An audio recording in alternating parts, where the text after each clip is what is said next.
Well, hello you. This is Shane from Shane's Books and Review. I'm glad you made it back today. And today we're going to be talking about some more Marko Kloss goodness. We're almost done with the series, and what a fantastic little ride it's been. The name of the book is Fields of Fire, and it was of course narrated again by Luke Daniels. A quick word about those narrations. He does a fantastic job with another book from Marko Kloss. Now, to get you caught up just a little bit, don't want to do a whole lot of this, but essentially the book starts out with this Andrew Grayson character. He's just out of school pretty much, goes right into the military, and we've watched him grow over the course of these books. It's funny, I would like to know the actual timeline of the books, how many years has gone by. I haven't ever stopped to figure it out, but basically he goes from that young man to a very capable leader, then he goes to the point where we're getting to the end game. So in this book, just as a recap on the first one, it was his introduction. The second one was more of a, oops, here's the baddies. They're pretty well nigh unstoppable. The third one, it had a little bit more of that, but we started to see some backstory. Maybe something's going on where people aren't being completely honest when it comes to government type stuff. Then in the fourth one, they go to take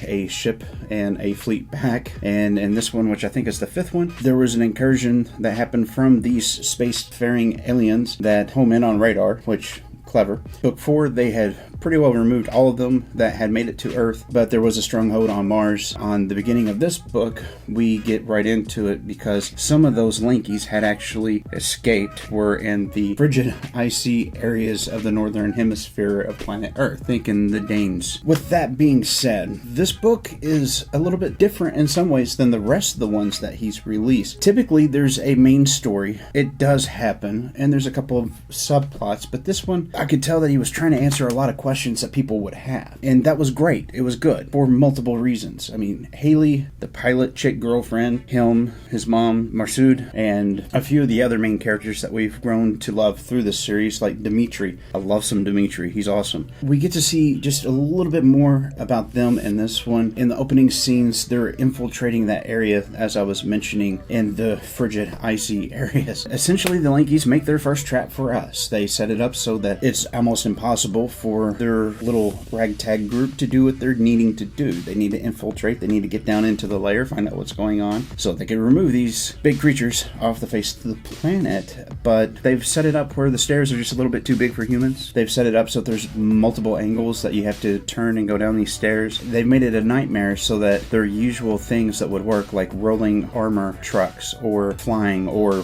whatever, insert here, doesn't work. Plus the radios are on the fritz because of all the angles and the thickness of the ice. It was a very well laid trap, but we see at this point, as they're getting ready to annihilate these creatures off the face of the planet, just how cunning they can be. And there's a thing that was said by one of the generals where it was like, just because they're animals and they're large doesn't mean that they don't think. Because let's think about it. Sure, they're big as dinosaurs, right? But they also are space-faring. Also, the ability to change an entire planet using terraformers, and that's kind of what they've set up in that frigid area. They've started to warm up that little cave that they were in, and they were going into hibernation, getting ready to start yet another, guess what, raid after they got where they needed to be. So it was interesting to see that. It was interesting to see somebody finally point out, you know what, just because they're big and they seem slow doesn't mean that they don't have intelligence or the ability of. So kudos to that. But that's what I'm getting at, is that kind of thing. It was good to see that kind of dispelled in this. So in this book, not the last one, the second to last book, we as the human race, we have reclaimed our fleet.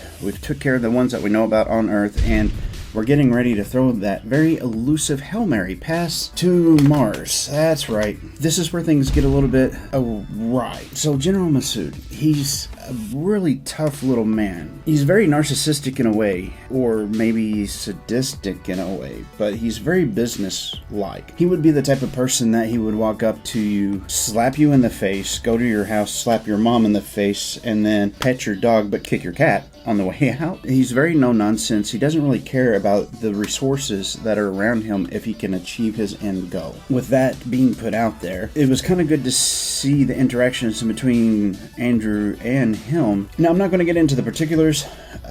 They do make it to Mars. They do start the fight. I'm not going to tell you how things go because this book is a setup, of course, for the final book, which I will be starting hopefully this afternoon. I hope, because I can't wait to wrap this series up. He's already started another series. It's been really cool seeing this go for the amount of years that it has. Zach, if you would please, somewhere around here, could you look up Terms of Enlistment for Marko Kloos and put the year that came out, because I can't remember. It's an action/comedy relief space book series, and so sometimes there's not a whole lot of character development. So some of the things that this book made me feel, let's get into that. You don't really expect there to be a whole lot of feelings, but there was a couple of times where I was ready to cheer, I was ready to stand up, I was ready to just raw. Two, it kind of gave me a little bit more insight on Haley and Andrew after that scene with her parents, and so I kind of felt proud for him. That whole ride or die mentality of I'm with you and you only, I will always have you, I will always have your back. I was proud of my boy. It was a little bit of dread, a little bit building up there, because I know that whenever it gets down to this last big fight with the Lankies on Mars to kick them out of the solar system, as it were, it's all or nothing. And now it is that time again. It's time for Question of the Week, brought to you by nothing. So for the question of the week, yes, we have yet another spacefaring book that has all kinds of blah blah blah in the Lankies, and I've already asked if Lankies did descend upon the Earth, or if a big cigar-shaped or XYZ thing did come down to us. What would be your response? Now, Lynette had an interesting thing that she said, and it's kind of like the zombie apocalypse. I claim this, and I respect that.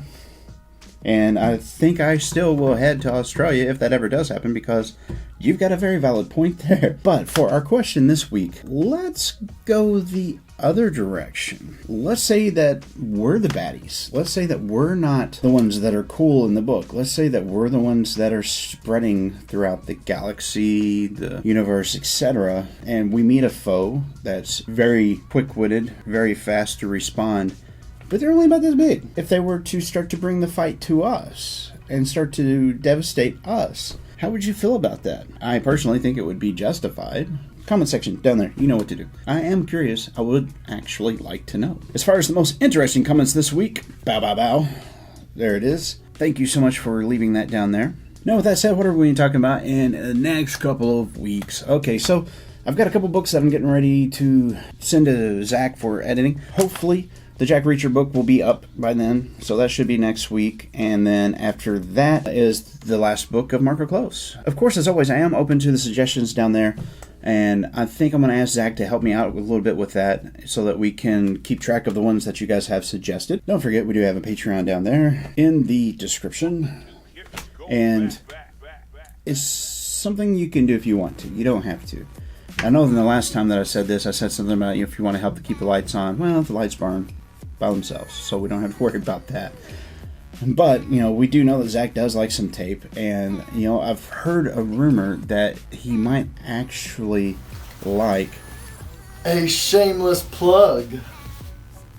With all that said, I hope that you enjoyed the video today. If you did, don't forget to like, share, subscribe.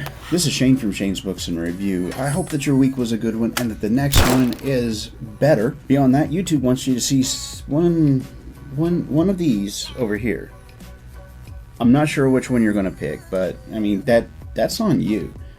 And whichever one you pick, that's completely up to you. Your choice. Which one shall it be? That one or that one? I wonder. Yeah?